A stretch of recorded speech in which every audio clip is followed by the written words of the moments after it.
Antes de comenzar no olvides suscribirte, darle like y comentar. Pueden seguirme en mis redes sociales para apoyarme y proponerme nuevas historias. Enlaces en la descripción. Cazadores de sombras, Renacimiento. Lady Midnight. De Cassandra Clare. Capítulo 21. Un viento sopló.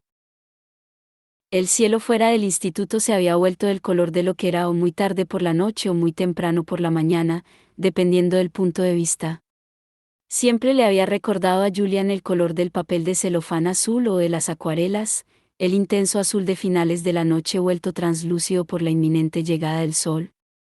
Los residentes del instituto, todos menos Arthur, que dormía profundamente en su desván, se habían reunido en la sala del ordenador.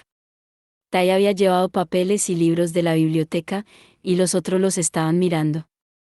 Tabby estaba dormido en un rincón.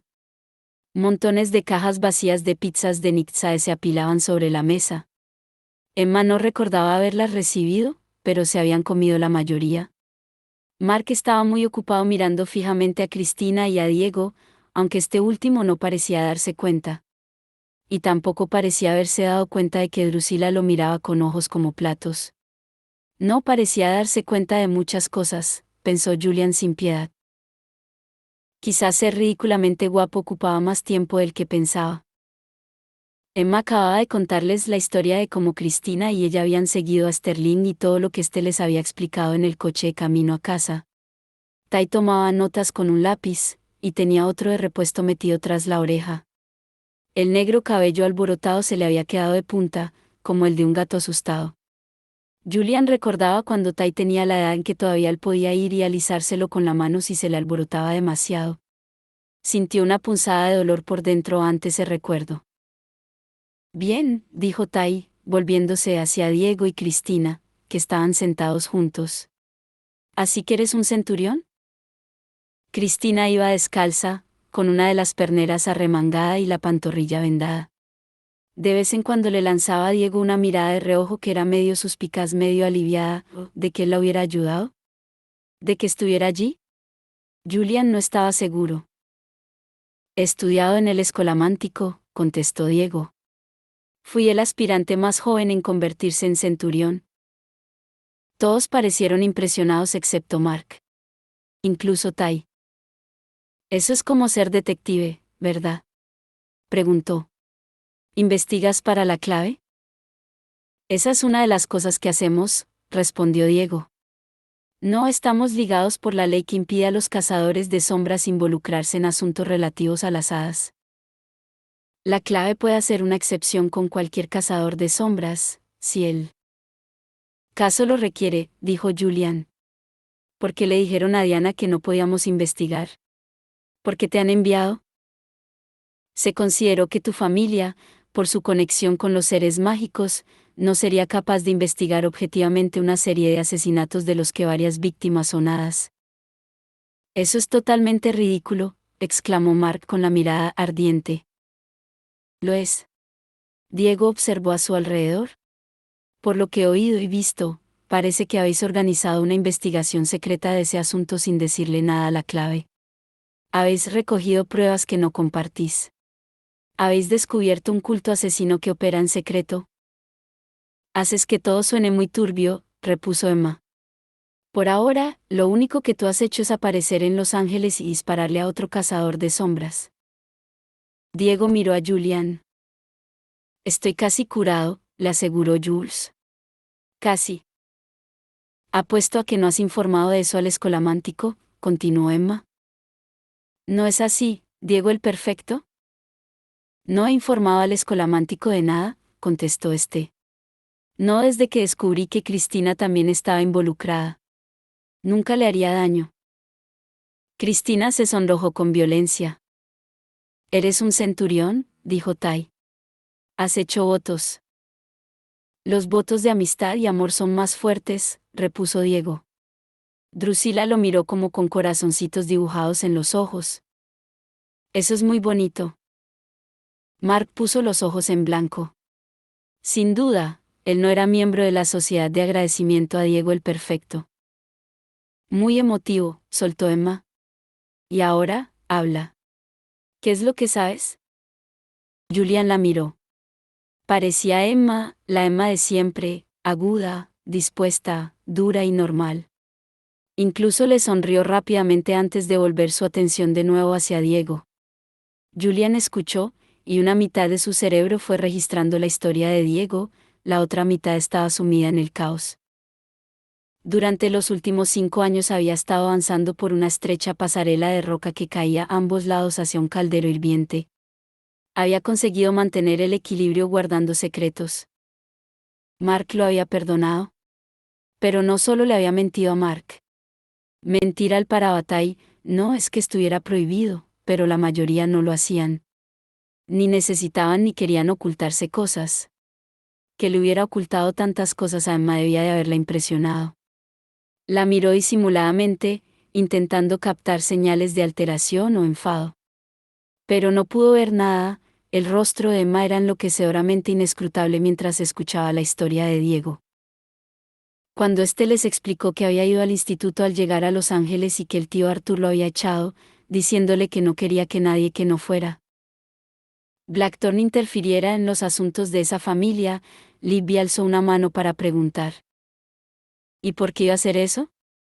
Dijo.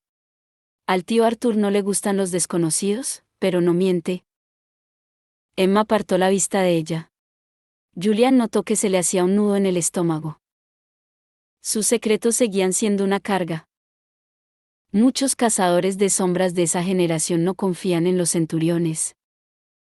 Explicó. El escolamántico se cerró en 1872, y ya no se entrenaban centuriones. Ya sabes cómo son los adultos con las cosas que no existían cuando ellos eran pequeños. Libby se encogió de hombros y pareció más o menos convencida. Tai escribía en su libreta. ¿A dónde fuiste después de eso, Diego? Se encontró con Johnny Rock, contestó Cristina por él. Y Rock le pasó la pista de sepulcro, igual que hizo con Emma.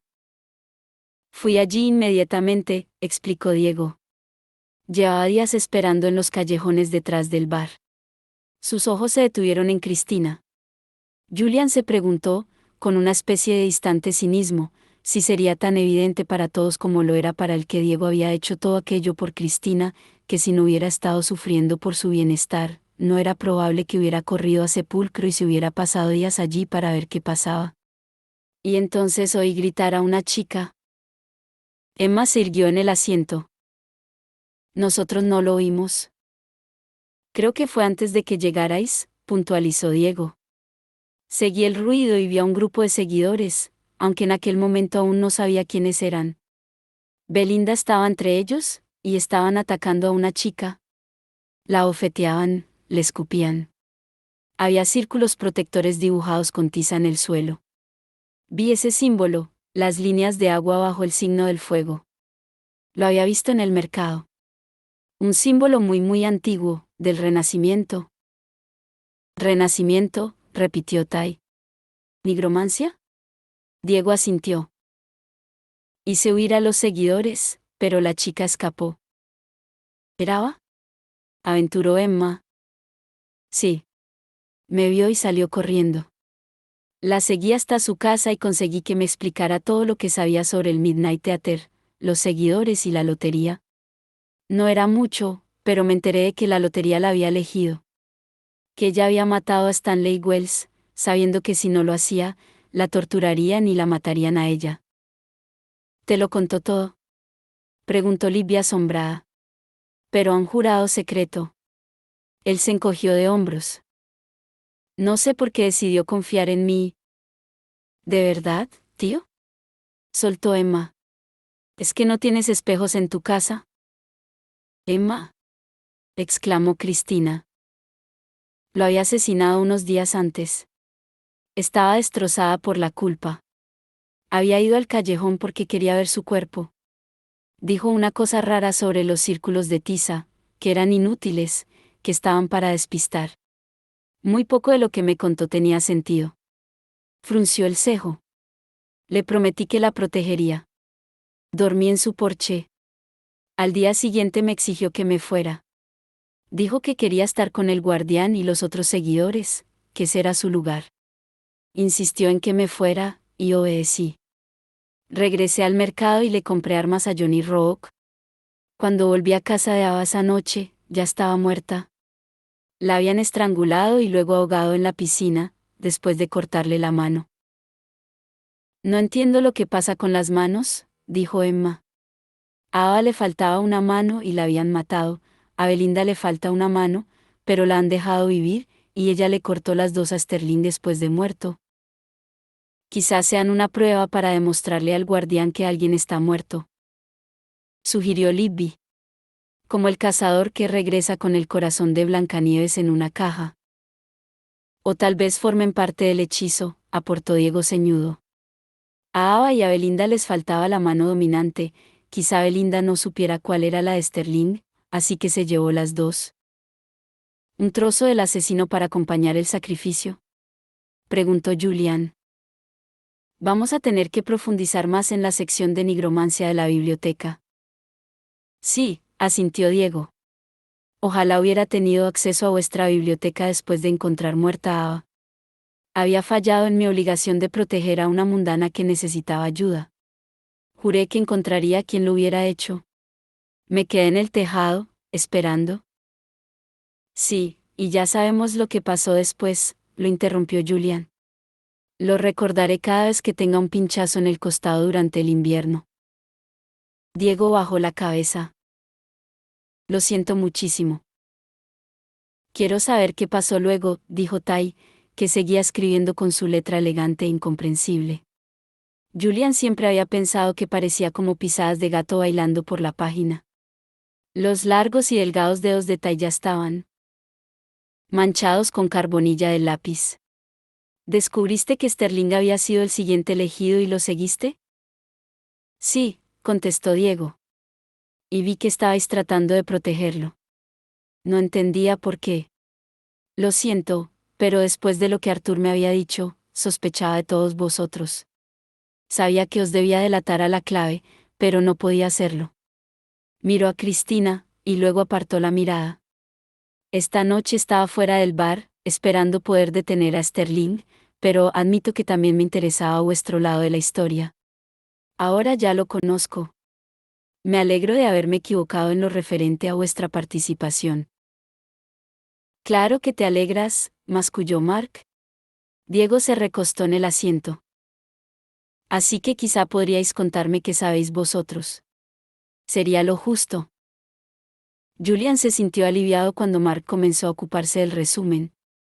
Era escrupuloso con los detalles, incluso con el trato establecido con las hadas sobre su propio destino y los resultados de su presencia en el instituto.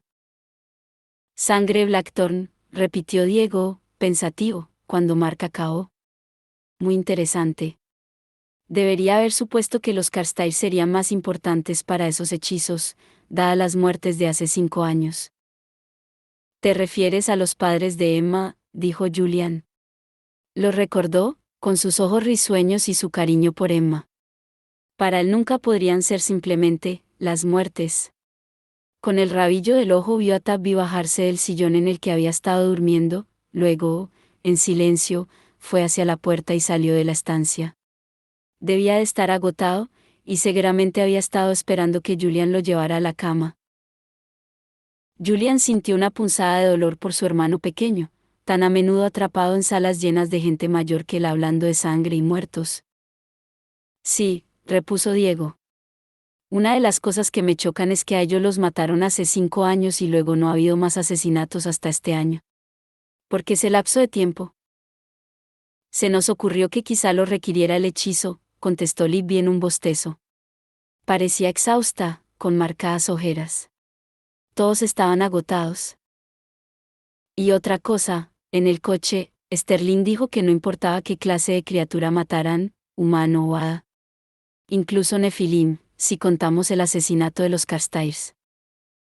Pero dijo que no podían matar a licántropos ni a brujos, apostilló Cristina. Supongo que prefieren no tocar a las criaturas protegidas por los acuerdos, aventuró Julian. Llamaría la atención. Nuestra atención. Sí, estuvo de acuerdo Diego. Pero, de todas formas, no importa la clase de víctima. Humano o hada, hombre o mujer, viejo o joven. Toda la magia tiene temas, por decirlo así. La magia sacrificial requiere ciertas características comunes en las víctimas, que todas tengan la visión, que todas sean vírgenes o que todas tengan cierto tipo de sangre. Aquí parece aleatorio. Tai miraba a Diego con admiración no disimulada. El escolamántico parece guay, dijo. No tenía ni idea de que te dejaran aprender tanto sobre hechizos y magia. Diego sonrió. Drusila parecía estar a punto de caer redonda. Libby daba la impresión de que seguramente estaría deslumbrada si no fuera por lo cansada que se encontraba. Y Mark parecía cada vez más cabreado. ¿Puedo ver las fotos de la convergencia?, preguntó Diego. Parece muy importante. Estoy muy impresionado de que la hayáis encontrado. Cuando fuimos, estaba rodeada de demonios mantit, así que tenemos fotos del interior, pero no de fuera, explicó Mark mientras Tai iba a buscar las fotos. En cuanto a los demonios, Emma y yo nos encargamos de ellos. Le guiñó un ojo a Emma. Esta sonrió, y Julian notó la breve y aguda punzada de celos que sentía siempre que Mark flirteaba con Emma. Sabía que no significaba nada. Mark coqueteaba como lo hacían las hadas, con una especie de humor cortés que no tenía ninguna consistencia real. Pero Mark podía flirtear con Emma si quería. Tenía esa elección, y las hadas eran notoriamente caprichosas, y si Mark estuviera interesado de verdad, entonces Julian, no tendría ningún derecho o razón para objetar. Debería apoyar a su hermano. Además, no sería una suerte, después de todo, que su hermano y su Parabatai se enamoraran. ¿Acaso la gente no soñaba con que aquellos a los que amaba se amaran entre sí? Diego arqueó una ceja mirando a Mark, pero no dijo nada mientras Tiberius extendía las fotos sobre la mesita de café.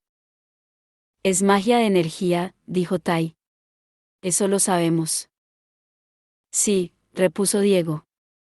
La energía se puede almacenar, sobre todo la de la muerte, y luego se puede usar para la nigromancia. Pero no sabemos para qué se necesitaría tanta energía. Para un hechizo de invocación, sugirió Libby, y volvió a bostezar. Al menos eso es lo que dijo Malcolm. Una pequeña arruga apareció entre las cejas de Diego. No es muy probable que sea un hechizo de invocación, dijo. La energía de la muerte permite realizar magia de muerte. Este mago está tratando de hacer volver a alguien de entre los muertos. ¿Pero a quién?, preguntó Tai, después de un silencio. ¿A alguien poderoso? No, intervino Drusila. ¿Está tratando de resucitar a Annabelle? Todos se sorprendieron de que Drusila hubiera hablado, tanto que la niña pareció hacerse más pequeña ante sus miradas. Sin embargo, Diego le dedicó una sonrisa de ánimo. El poema escrito dentro de la cueva de la convergencia, ¿no?, continuó Drew, mirando a su alrededor inquieta. Todos estaban tratando de averiguar si era un código o un hechizo, pero ¿y si fuera solo un recordatorio? Esa persona, ese mago, perdió a alguien a quien amaba, y está intentando resucitarla. Alguien tan loco por recuperar a su amor perdido que funda un culto, mata a más de una docena de personas, crea esa cueva en la convergencia, graba el poema en la pared, crea un portal al océano. Libby sonaba poco convencida. Yo lo haría, afirmó Drew, si fuera alguien a quien amara de verdad. Podría no haber sido siquiera su novia, quizá fuera una madre, o una hermana, o lo que sea. Quiero decir, tú lo harías por Emma si muriera, ¿verdad, Jules? El negro horror que era pensar en la muerte de Emma se alzó en la mente de Julian. No seas macabra, Drew, le dijo con una voz que sonaba distante incluso a sus propios oídos. ¿Julian?, preguntó Emma. ¿Estás bien? Por suerte, él no contestó. Una voz solemne habló desde la puerta. Drew tiene razón, dijo Tavby. No se había ido a dormir, después de todo. Estaba junto a la puerta, con los ojos bien abiertos y el cabello alborotado. Siempre había sido pequeño para su edad, y sus ojos eran grandes platos verde azulado en su pálido rostro. Sujetaba algo a la espalda. «Tabby», exclamó Julian. «Tabby, ¿qué tienes ahí?» Tabby sacó la mano de la espalda. Llevaba un libro infantil, muy grande, con la cubierta ilustrada. El título estaba impreso en pan de oro, Tesoro de cuentos para Nefilim. Un libro para niños cazadores de sombras. Existían, pero no había muchos. Las imprentas de Idris eran pequeñas. ¿De dónde lo has sacado?, preguntó Emma con auténtica curiosidad. De niña había tenido algo parecido, pero se había perdido como tantas otras cosas de sus padres. La tía abuela Marjorie me lo dio, contestó Tabby. Me gustan casi todos los cuentos. El de los primeros para batalla es muy bueno, pero algunos son tristes y dan miedo, como el de Tobias Gerondale. Y el de Lady Midnight es el más triste. ¿Lady qué?, preguntó Cristina, inclinándose hacia adelante. Midnight, contestó Tabby. Como el cine al que fuisteis. He oído a Mark recitar el verso y acabo de recordar que lo había leído antes. Tabby abrió el libro. Era una dama cazadora de sombras, explicó. Se enamoró de alguien de quien se suponía que no podía enamorarse. Sus padres la encerraron en un castillo de hierro en el que él no podía entrar. Murió de tristeza, y el hombre que la amaba fue a ver al rey de las hadas y le pidió que la trajera de vuelta. Dijo que había un poema. Antes gran fuego y luego gran caudal, pero es la sangre Blackthorn al final. Si quieres lo que es pasado olvidar 13 primero y luego uno más. No busques el libro de ángeles gris, rojo o blanco te han de engañar. Para recuperar lo que has perdido, como sea, el libro negro has de hallar. ¿Y qué pasó?, preguntó Emma. ¿Al hombre que fue a la tierra de las hadas? Comió y bebió alimentos de las hadas, contestó Tabby. Quedó atrapado allí. La leyenda dice que el ruido de las olas rompiendo en la playa son sus gritos, pidiendo que ya regrese. Julian soltó un bufido. ¿Y cómo es que no hemos encontrado esto antes? Porque es un libro para niños, contestó Emma. Probablemente no estaba en la biblioteca. Eso es una tontería, afirmó Tabby con rostro serio. Es un libro muy bueno. Pero, ¿por qué?, preguntó Julian. ¿Por qué la sangre de los Blackthorn? Porque era una Blackthorn, contestó Tabby. Lady Midnight. La llamaban así porque tenía el cabello muy largo y negro, y los mismos ojos que nosotros. Mirad. Le dio la vuelta al libro para mostrarles una ilustración inquietante. Una mujer cuyo pelo oscuro le caía sobre los hombros tendía los brazos hacia la imagen de un hombre que se alejaba, tenía los ojos muy abiertos, y eran verde azulados como el mar. Libby ahogó un grito y fue a coger el libro. Tabby dejó que lo hiciera. Cuidado, no rompas las páginas, le advirtió. Así que esta es la poesía completa, dijo. Esto es lo que está escrito en los cadáveres. Son instrucciones, aclaró Mark. Si es un auténtico verso de hadas, entonces, para la persona adecuada, es una clara lista de instrucciones. Como resucitar a los muertos, pero no a cualquier muerto, sino a ella. A esa mujer Blackthorn. 13, dijo Emma. A pesar del cansancio, el corazón se le había acelerado de excitación. Miró a Cristina. Sí, asintió esta. Lo que dijo Sterling, después de que lo cogiéramos, después de matar a la chica. Dijo que era la 13ª. 13 primero y luego uno más. Ya ha matado a 13. Le falta uno más y habrá acabado. Tendrán magia suficiente para resucitar a Lady Midnight. Entonces habrá uno más, afirmó Julian. Uno que puede ser diferente del último. Tiene que haber más instrucciones, dijo Tai.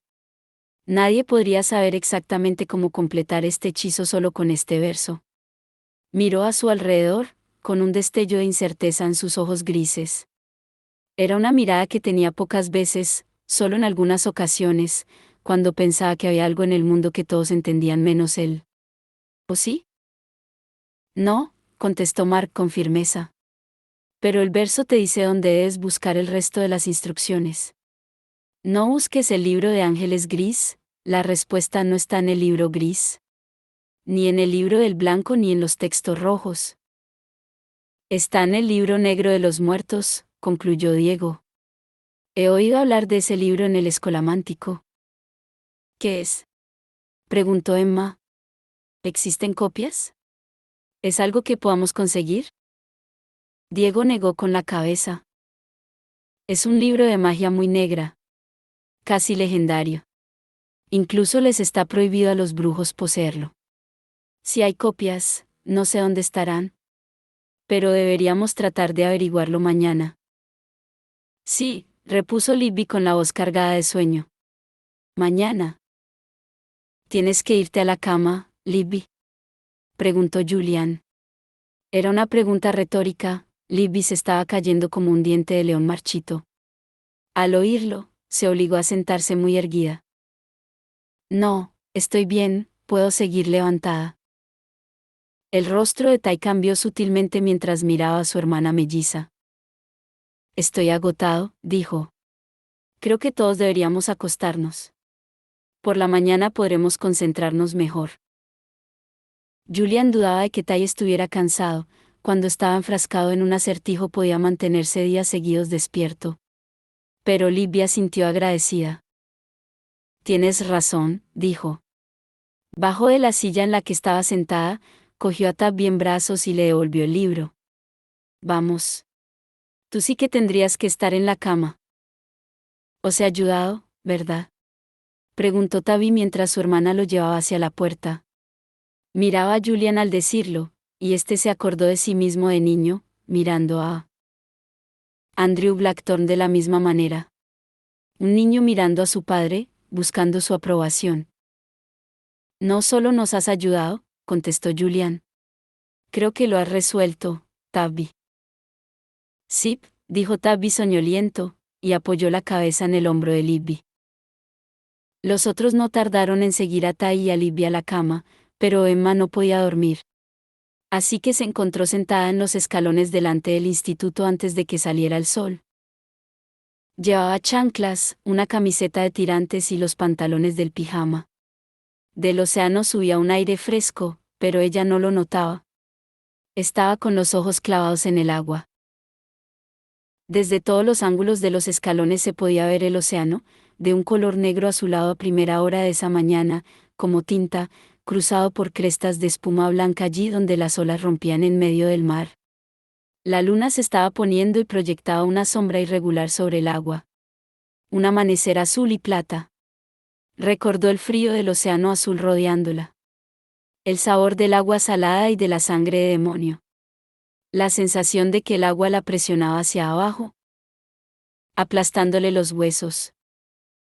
Y lo peor, el temor de que una vez sus padres hubieran sentido el mismo dolor, el mismo pánico. Luego pensó en Julian. En cómo lo había visto en el comedor.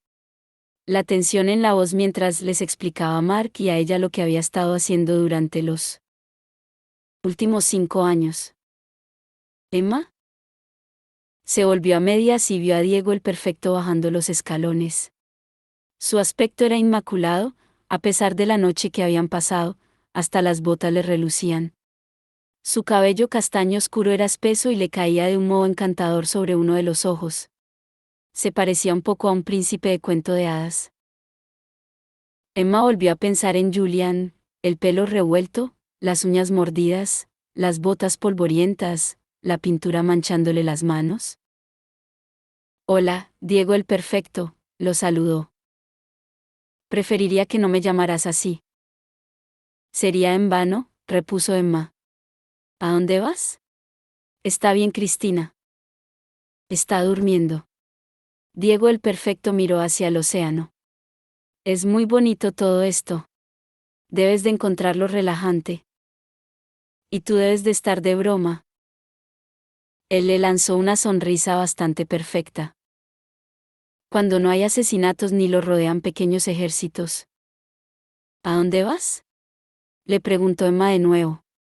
Ni siquiera ha amanecido. Sé que la cueva no estará abierta, pero voy a la convergencia a ver el lugar por mí mismo. Los demonios ya deben de haberse dispersado. Quiero echar otro vistazo a la zona, y ver si se os ha pasado algo por alto. Eres todo tacto, ¿verdad? Replicó Emma. Muy bien. Ve. Ve a ver todo lo que se nos pasó por alto mientras casi nos hacían pedazos unos saltamontes gigantes.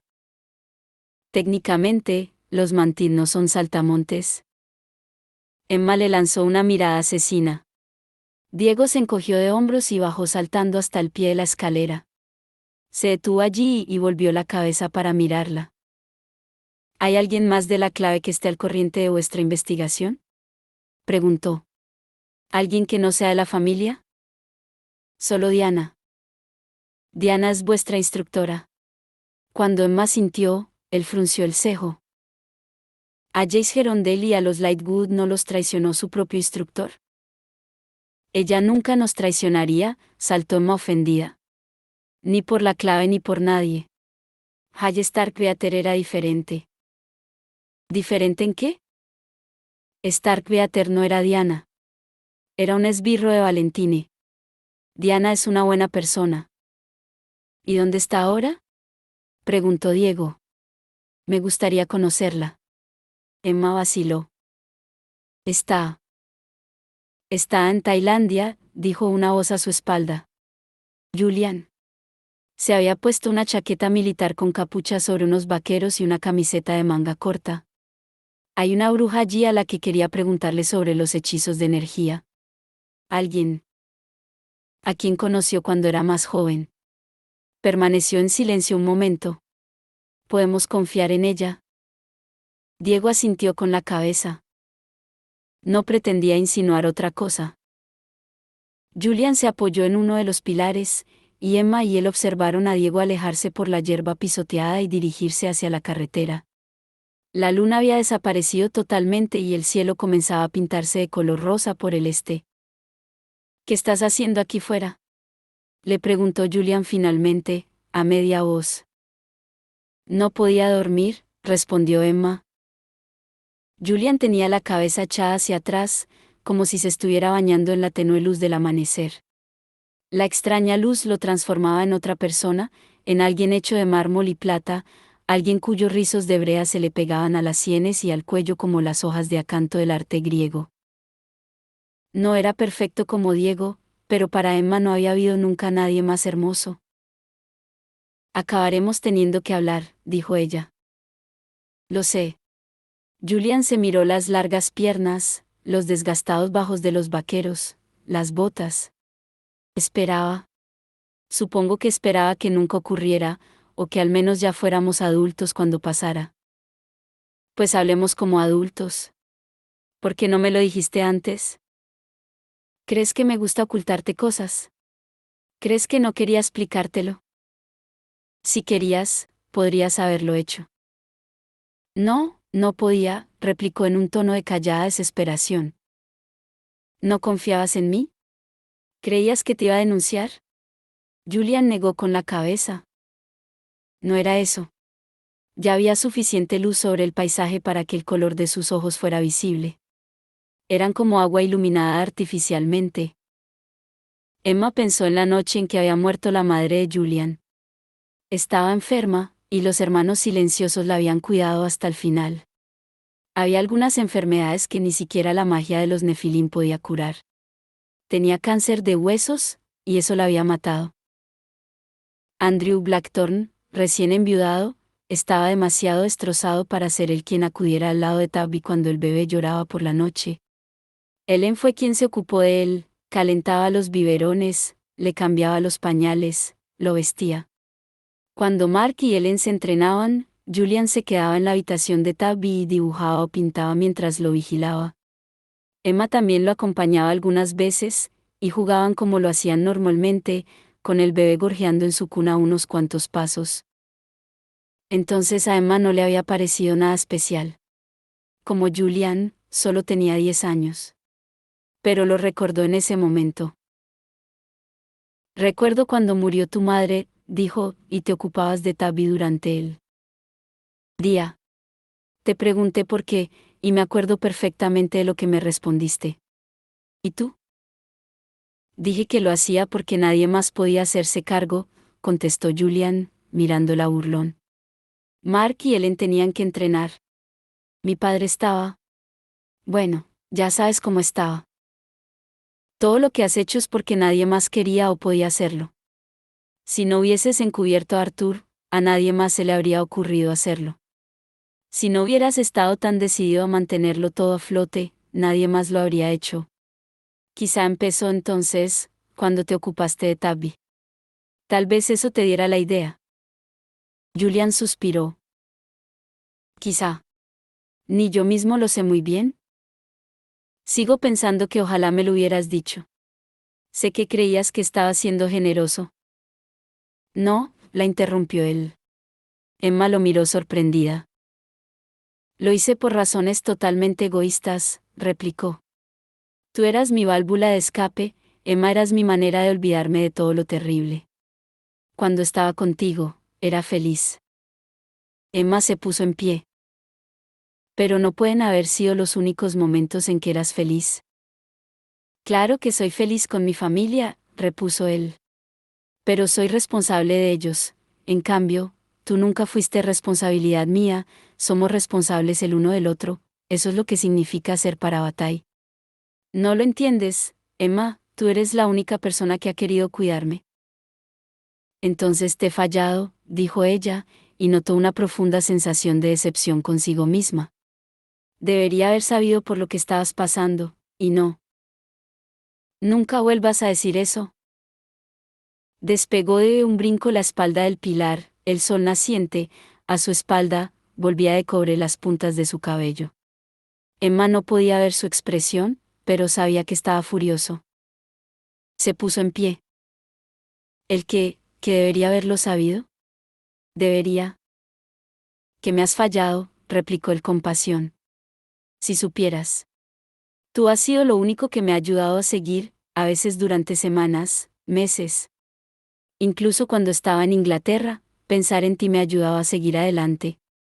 Por eso quise ser tu para Bataille, fue por puro egoísmo. Quería atarte a mí fuera como fuese, aunque sabía que era una mala idea, incluso sabiendo. Se calló, y una expresión de pánico le destelló en el rostro. ¿Incluso sabiendo qué? Preguntó Emma. Se le había disparado el corazón. ¿Incluso sabiendo que, Julian? Él negó con la cabeza.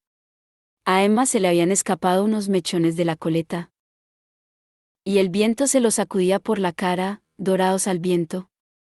Él le colocó uno de ellos detrás de la oreja, parecía perdido en un sueño, tratando de despertar. No importa, contestó. ¿Me amas? Su voz era un susurro. Julian se enredó otro mechón de cabello de Emma en el dedo, un anillo de oro y plata. ¿Y qué diferencia habría? Preguntó. No cambiaría nada. Cambia cosas, susurró ella. ¿Lo cambia todo para mí? Emma, será mejor que vuelvas adentro. Vete a dormir. ¿Ambos deberíamos? Ella apretó los dientes. Si quieres alejarte de mí, vas a tener que hacerlo tú. Julian vaciló. Emma vio la tensión en su cuerpo, alzarse como una ola a punto de romper. Aléjate de mí, le dijo con aspereza. Vete. La tensión de Julian llegó a lo más alto y cayó, algo en él pareció desplomarse, agua rompiendo contra las rocas. No puedo, dijo, y su voz sonó baja y quebrada. Dios, no puedo. Y entrecerró los ojos mientras alzaba la mano y se la ponía sobre la mejilla. Le hundió la mano en la melena y la acercó a él. Emma inhaló una bocanada de aire frío y luego notó los labios de él sobre los suyos, y todos sus sentidos estallaron. En algún lugar de su mente se había preguntado si lo que había ocurrido en la playa entre ellos solo habría sido una casualidad debida a la adrenalina compartida. Porque seguro que no era así como se suponía que debían ser los besos, abarcándolo todo de tal modo que rasgaban como el rayo y absorbían toda la fuerza, hasta que lo único que se podía hacer era colgarse de la otra persona. Al parecer sus dudas eran infundadas. Agarró los puños de la chaqueta de tela de Julian, tiró de él hacia sí, más y más cerca. Tenía azúcar y cafeína en los labios. Sabía energía. Le metió las manos por debajo de la camiseta y le acarició la piel desnuda de la espalda, y él se apartó para inspirar hondo. Tenía los ojos cerrados, los labios entreabiertos. Emma, susurró, y el deseo que había en su voz abrió un ardiente camino en ella. Cuando fue a cogerla, Emma casi cayó sobre él. La envolvió con su cuerpo, empujándola hacia el pilar, apretándose fogosamente contra ella. Un penetrante ruido se abrió paso a través la ofuscada cabeza de Emma. Ella y Julian se separaron y miraron. Ambos habían estado en la sala de los acuerdos de Idris cuando la cacería salvaje apareció, aullando alrededor de los muros, derribando el techo. Emma recordaba el sonido del cuerno de Gwyn estallando en el aire, haciendo vibrar todos y cada uno de los nervios de su cuerpo. Un sonido agudo, hueco y solitario. Y ahí estaba de nuevo, resonando en la mañana. El sol se había alzado mientras Emma se abrazaba con Julian, y el camino que llevaba a la autovía estaba iluminado por sus primeros rayos. 3 jinetes ascendían por él, uno en un caballo negro, otro en uno blanco y el tercero en uno gris. Emma reconoció inmediatamente a 2 de los jinetes, Kieran, sentado en su caballo como un bailarín, su cabello casi negro bajo el sol, y junto a él, Yarlat, envuelto en túnicas oscuras. El tercer jinete le resultó conocido a Emma por haberlo visto en cientos de ilustraciones en los libros. Era un hombre grande y ancho, con barba, vestido con una armadura oscura que parecía hecha de capas superpuestas de corteza de árbol. Se había colocado el cuerno bajo el brazo, era un objeto enorme, grabado en toda su superficie con dibujos de ciervos. Gwyn el cazador, el líder de la cacería salvaje, se acercaba al instituto. Y no parecía contento.